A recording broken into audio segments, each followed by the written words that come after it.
एक मॉडेलिंग प्रकार आहे आणि एक गायन स्पर्धा आहे. शक्यतो छत्रपती संभाजीनगरमध्ये गायन या पद्धतीवर लोक आज जास्त अप्रिशिएट आहेत, काम करतात, पण मॉडेलिंगमध्ये आता नाही आहे. परंतु आपल्याला जर छत्रपती संभाजीनगरमध्ये जर भविष्यामध्ये पुढे जायचं असेल तर मॉडेलिंग हा कन्सेप्ट घ्यावाच लागेल. आणि निश्चितच काही लोकांनी आम्हाला सुझाव दिला तरी सर नाच गाणं दोन्ही करा. नाच गाण्यामध्ये आम्हाला जर जिथं गाणं असतं तिथं नाचणं एवढं मान्य आहे, परंतु तो वेळेचा अभाव आणि वेळेची पात्रता, जजमेंट जे आहे हे देण्यासाठी अवघड झालं असतं. त्याच्यामुळे आम्ही काय केलं, गायन आणि मॉडेलिंग या दोन प्रकारामध्ये आपण काम करतो. आता मॉडेलिंगमध्ये काय राहणार आहे की मॉडेलिंग हा प्रकार कदाचित प्रत्येक माणसाला माहितीच आहे किंवा त्याचं ज्ञान आहे असं मला नाही वाटत. कारण मॉडेलिंग हा प्रकार हा फार कमी प्रकारात येतो, कमी प्रकार लोकांना माहीत असतो. मॉडेलिंग प्रकारामध्ये 3 गोष्टी असतात सर्वस्था. एक तर ड्रेस कोड बघितला जातो, रॅम्प वॉक बघितला जातात, त्याला कॅटवॉक म्हणतात, आणि तिसरं असतं जेके म्हणजे जनरल नॉलेज. या 3 राऊंडमध्ये ते प्रकार घेतला जातो. कारण काय होतं, आपण दिवाळी दसरा वगैरे बघितलं तर सुंदर स्त्रिया चांगल्या साड्या घालून येतात, होळी असो कोणी असो त्या पद्धतीचं. तर मॉडेलिंग करत असताना कोणत्याही जाचक अटी नाहीये किंवा जाचक नियम नाहीये. आणि या स्पर्धेमध्ये मला असं वाटतं ज्या स्पर्धकांनी स्पर्धेमध्ये भाग घेतले त्याचं तर कौतुक आम्ही उच्च लेवलवर करूया. पण याला कोणतंही बंधन नाहीये. 3 राऊंड होतील, 3 मध्ये 2च राऊंड घेतले जातील. एक कॉमन राऊंड घेतला जाईल. एक कॉमन राऊंड याच्यासाठी घेतला जाईल मदत करतो. सर्वप्रथम आपण सर्वजण इथं आला त्याबद्दल टॉप 31 म्युझिकल बहुउद्देशीय सेवाभावी संस्थेच्या वतीने आणि सर्व पदाधिकाऱ्यांच्या वतीने मी आपल्याला धन्यवाद देऊ इच्छितो. कारण अशा सुंदरशा आज आम्ही टॉप 31 म्युझिकल बहुउद्देशीय सेवाभावी संस्थेच्या वतीने या कार्यक्रमाची सुरुवात आम्ही बॅनर लॉन्च केलंय आजच्या तारखेला.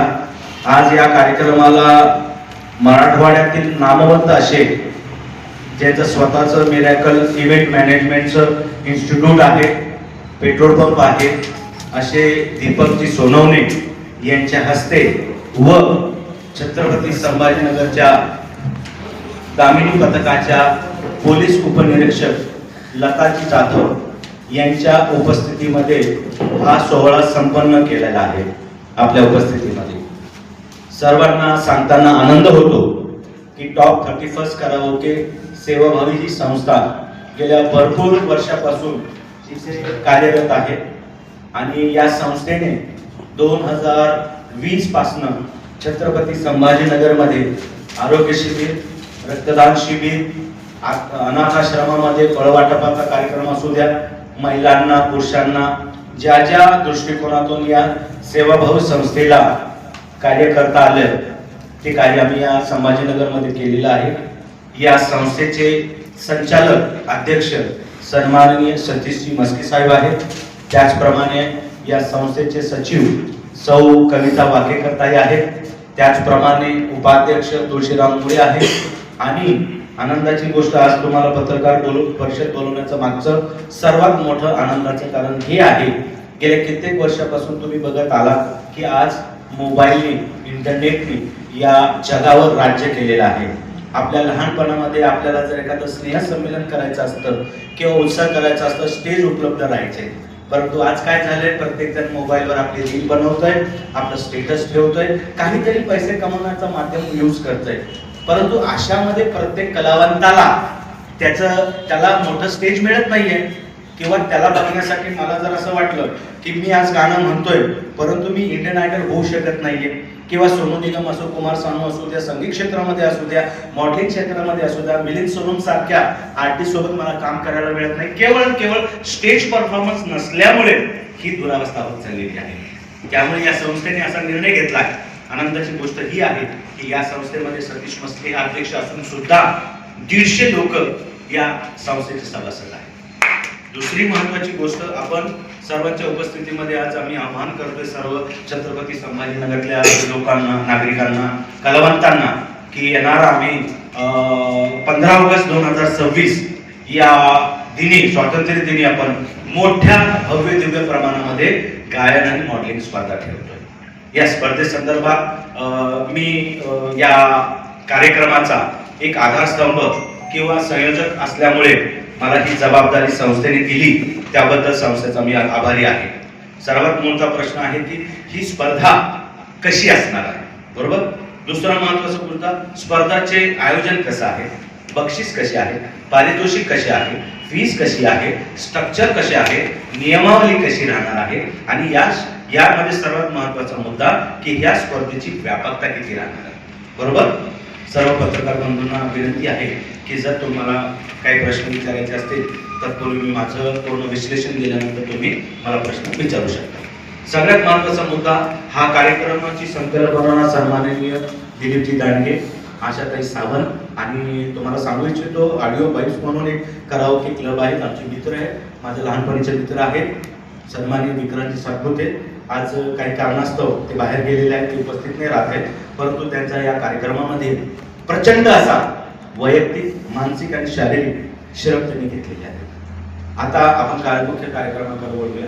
हा कार्यक्रम आपण 2 टप्प्यामध्ये करणार आहोत. 2 टप्पे याच्यासाठी आहे की माणूस 3 टप्प्यापर्यंत जात नाहीये. उन्हाळ्याचे दिवस आहे, ऊन आहे, पाणी आहे, या बऱ्याच गोष्टीचा नैसर्गिक दृष्टिकोनातून आपण विचार करून आपण ही स्पर्धा आयोजित करतोय.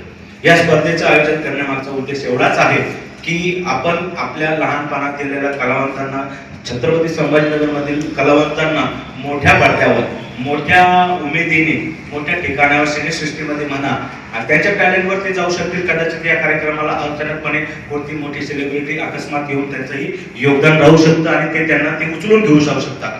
त्याच्यासाठी ही स्पर्धा आहे. ही स्पर्धा आम्ही ठेवलेली आहे. याच्यामध्ये खुला वर्ग ठेवलेला आहे. खुला वर्ग याच्यासाठी ठेवलेला आहे, परंतु काय लहान मुलं आज प्रत्येक ठिकाणी जाऊ शकत नाही, त्यामुळे या स्पर्धेचं वयोगट आम्ही 18 ते 60 पर्यंत ठेवलेलं आहे. ठीक आहे. सगळ्यात महत्त्वाचा मुद्दा हा आहे की याच्यामध्ये प्रतिस्पर्धी आम्ही याच्यामध्ये काही नियम अटी टाकलेले आहेत, ज्याच्यामध्ये संयोजक, आयोजक, नियोजक, व्यवस्थापक, परीक्षक अशा विविध विभागाचं आपण विभाजन केलेलं आहे, जेणेकरून आमच्याकडे 150 लोक सभासद आहेत. पत्रकार बंधूंनो, आमच्याकडे 150 लोक आहेत, त्यांचं डिव्हायडेशन करून आम्ही ही स्पर्धा आयोजित करतो. दुसरी महत्त्वाची गोष्ट, ही स्पर्धेचं नियोजन करण्याचं आता आम्ही ठरवलंय, पण याचं ऑडिशन घेतल्याशिवाय तर ही स्पर्धा पुढे जाणार नाहीये, बरोबर. तर या स्पर्धेचं ऑडिशन आम्ही 23 आणि 23 मे आणि 24 मे म्हणजे शनिवार आणि रविवार, याच महिन्याच्या 23 तारखेला आणि 24 तारखेला सकाळी 10 वाजल्यापासून तर संध्याकाळी 7 वाजेपर्यंत आम्ही हा वेळ ठेवलेला आहे.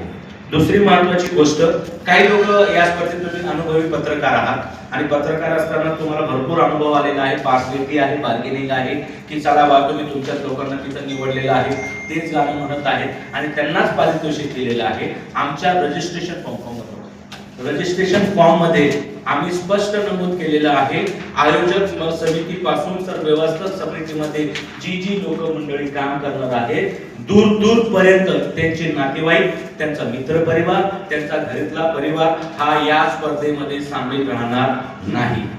ही एक महत्त्वाची बाजू आहे. बहुतेक त्या स्पर्धा असतात किंवा हे कार्यक्रम असतात, हे फेल का होतात, याच्यामुळे वाद निर्माण होतात. तो टाळण्यासाठी आम्ही ही परिस्थिती निर्माण केलेली आहे. तिसरा मुद्दा, याच्यामध्ये काही कार्यक्रम करत असताना स्पॉन्सरशिप असते, प्रायोजक असतात, ते तुम्हाला मिळणार की नाही मिळणार याच्यावर आम्ही कार्यक्रम ठेवलेला नाही. पत्रकार बंधूंनो, स्पष्ट आम्ही सांगतो की सेवाभावी संस्था असल्यामुळे आणि 150 लोक सभासद असल्यामुळे यामध्ये आम्ही कोणालाही प्रायोजक बनवत नाहीये. ही सगळ्यात महत्त्वाची भूमिका आहे आमची. का बनवत नाही की आम्हाला जाणं, आमचा वेळ, आमची एनर्जी, आमचा पैसा, ह्या सगळ्या गोष्टी तिथं खर्च होणार आहे, त्याच्यामुळे आम्ही प्रायोजक घेत नाहीये. परंतु कदाचित बेलारी साहेबांना असं वाटलं, मस्के साहेबांना असं वाटलं की याच्यामध्ये माझा सहभाग असावा आणि ते जर उत्स्फूर्तपणे आम्हाला येत असेल तर आम्ही निश्चितपणे त्यांचा विचार करू. पत्रकार बंधूंनो, माझे शब्द हे ऐकून घ्या व्यवस्थित. दुसरी महत्त्वाची गोष्ट, या स्पर्धेचं नियोजन केल्यानंतर पारितोषिक कसे राहणार, या कार्यक्रमाचं, या भव्य दिव्य कार्यक्रमाचं नियोजन करत असताना आमच्या कमिटीने 10 वेळेस बैठका घेतल्या. 10 वेळेस बैठका घेतल्या आणि त्याच्यानंतर आम्ही निर्णय घेतला की ही स्पर्धा जर मोठ्या प्रमाणात संभाजीनगरमध्ये घ्यायची असेल तर त्याची व्यापकता आणि त्याचं पारितोषिक सुद्धा तसं असलं पाहिजे. परंतु आमच्या आर्थिक परिस्थितीनुसार, आमच्या सर्वांच्या आर्थिक परिस्थितीनुसार आम्ही असं डिसाइड केलेलं आहे की जो प्रथम पारितोषिक घेईल ते 21,000चं रोख राहील, दुसरं पारितोषिक राहील 11,001चं, तिसरं पारितोषिक राहील 5,001चं आणि याच्या व्यतिरिक्त जी 10 लोक चांगली गाणं म्हटलेले आहेत परंतु परीक्षकांच्या जजच्या नजरेमध्ये ते योग्य नसले तरीही येणाऱ्या 10 लोकांना आम्ही 1,001चं पारितोषिक सर्टिफिकेट आणि शील्ड देणार आहोत. ठीक आहे. याच्यानंतरचा भाग राहतो की आम्ही परीक्षण कसं करणार आहे, कोणती नियमावली आहे, कोणत्या नियमानुसार आम्ही हे काम करणार. हे नियम बनवत असताना नुसतं प्रवीण घोडेने नियम बनवलेले नाहीये. कविता वाकेकर असतील, आशाताई सावंत असतील, दिलीप दांडगे असतील, सतीश मस्के असतील, धनंजय पुरी असतील, त्रिभुवन साहेब असतील, बापरे साहेब असतील, साळवे साहेब असतील, आम्ही ह्या कार्यक्रमाचं नियोजन करताना we have to lost 6 months. आम्ही 6 महिन्यापासून याचं नियोजन करतोय. म्हणजे हे नियोजन कसं करतोय की शिस्तबद्ध असलं पाहिजे, कायदेशीर असलं पाहिजे, जे लोकांना परवडणारं असलं पाहिजे आणि आपल्याला ते करता आलं पाहिजे. या दृष्टिकोनातून हे आपण करतोय. दुसरी महत्वाची गोष्ट, ऑनलाईन पद्धतीने ऑफलाईन पद्धतीने याचे रजिस्ट्रेशन आपण सुरू करणार आहोत आजपासून. आम्ही आज बॅनर लॉन्च केलेला आहे. आमचं स्वतःचं सेवाभावी संस्थेची वेबसाईट असणार आहे, व्हॉट्सअप नंबर असणार आहे, QR कोड असणार आहे. ज्यांना याचं रजिस्ट्रेशन करायचं असेल तो कायद्यानुसार त्या प्रोसेसनुसार चालणार आहे. दुसरी महत्वाची गोष्ट, याची जी फीज आहे ही सर्वांना कम्फर्टेबल आणि परवडण्यासारखी आहे. ते निश्चितच तुम्हाला कळेल यानंतर. त्याच्यानंतर जे प्रायोजन केलेलं आहे हे प्रायोजन केल्यानंतर काही गोष्टीचं आकलन, काही गोष्टीचं प्रोत्साहन देण्यासाठी तुमच्यासारखे लोक आम्हाला अपेक्षित आहेत. त्याच्यासाठी आम्ही काय केलेलं आहे की मीडियाचा वापर न करता आमचे जे पत्रकार मित्र आहेत, जे तुम्ही बसलेले ते आमची मीडिया आहे सध्या पुरतं. तुमच्याकडनं मिळणारा प्रतिसाद, तुमच्याकडनं मिळणारा मार्गदर्शन हे आमच्या सेवाभावी संस्थेसाठी आणि या स्पर्धेसाठी अमूल्य असं राहणार आहे. या कार्यक्रमाचं परीक्षण जे करणार आहे ते आहे धनंजय पुरी. त्यांच्याकडे आम्ही काय केलेलं आहे, आता याच्यामध्ये आम्ही 2 प्रकार ठेवले, गायन आणि मॉडेलिंग. आता गायनाच्या संदर्भात तर सगळ्यांना माहिती आहे पण मॉडेलिंगचं माहीत नाहीये. तर काय आहे या प्रकाराचं नियोजन कशा पद्धतीने होईल त्याचं थोडक्यात विश्लेषण करण्यासाठी मी पोलिसांना विनंती करतो.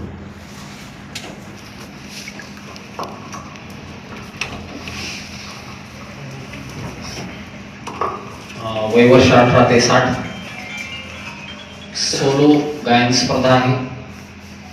म्हणजे व्यक्तिगत एकच व्यक्ती गाणार, त्याच्यासोबत कोणी डुएटमध्ये गाणार नाही. हिंदी चित्रपट, मराठी चित्रपट याच्यामध्ये शास्त्रीय देश असणारे गाणे चालणार नाहीत, कव्वाली चालणार नाही, लोकगीत चालणार नाही, सूफी संगीत चालणार नाही.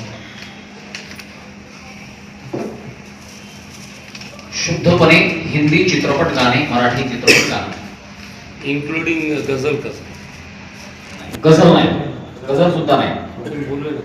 येस. आणि 2.5 ते 3 मिनिटाचा आपण वेळ दिलेला आहे. 4 गाणे त्यांना आम्हाला लिहून द्यायचे फॉर्म. पहिलं गाणं त्याच्या चॉईसचं चाचणी परीक्षेमध्ये आणि तिसऱ्या फायनलला 3 पैकी जज सांगतील. तर ह्या मधल्या काळामध्ये त्यांना त्या 3 गाण्यांचा रियाज प्रॅक्टिस करण्यासाठी वेळ मिळतोय. ते व्यवस्थित प्रॅक्टिस करू शकतात. त्यानंतर स्पर्धकांसोबत 1 किंवा 2च व्यक्तींना आम्ही आतमध्ये प्रवेश देतोय. जे परीक्षक आहेत, परीक्षकांचा निर्णय अंतिम राहील. त्याच्यामध्ये तुम्ही ऑब्जेक्शन घेऊ शकणार नाही. हे सगळं कायदेशीर आहे. सिक्युरिटीची काळजी आम्ही त्या ठिकाणी घेतलेली आहे. आणि अप्रत्यक्षपणे तिथे आलेल्या लोकांची काही नाश्ता पाण्याची व्यवस्था, म्हणजे एक आम्ही याच्यामध्ये उल्लेख केलेला नाही पण तो विचार आमचा आहे. परवाच रोहित सर म्हणे की दुरून लोक येतात ते एक आम्ही करणार आहे. ही पर्सनल त्यांची जबाबदारी. त्यांचा येण्या जाण्याचा खर्च नाही, त्यांची राहण्याची व्यवस्था नाही. इथं जर त्यांना स्पर्धेला यायचं असेल, शनिवार रविवार 2 दिवस आहेत, त्यांनी स्वतःची व्यवस्था स्वतः करायची. फक्त आम्ही त्यांना तिथे एंट्री देऊ, त्यांचं गाणं ऐकू, ते वापस जातील. त्यांना व्हॉट्सअपवर मेसेज जाईल तुमचं सिलेक्शन झालंय का नाही.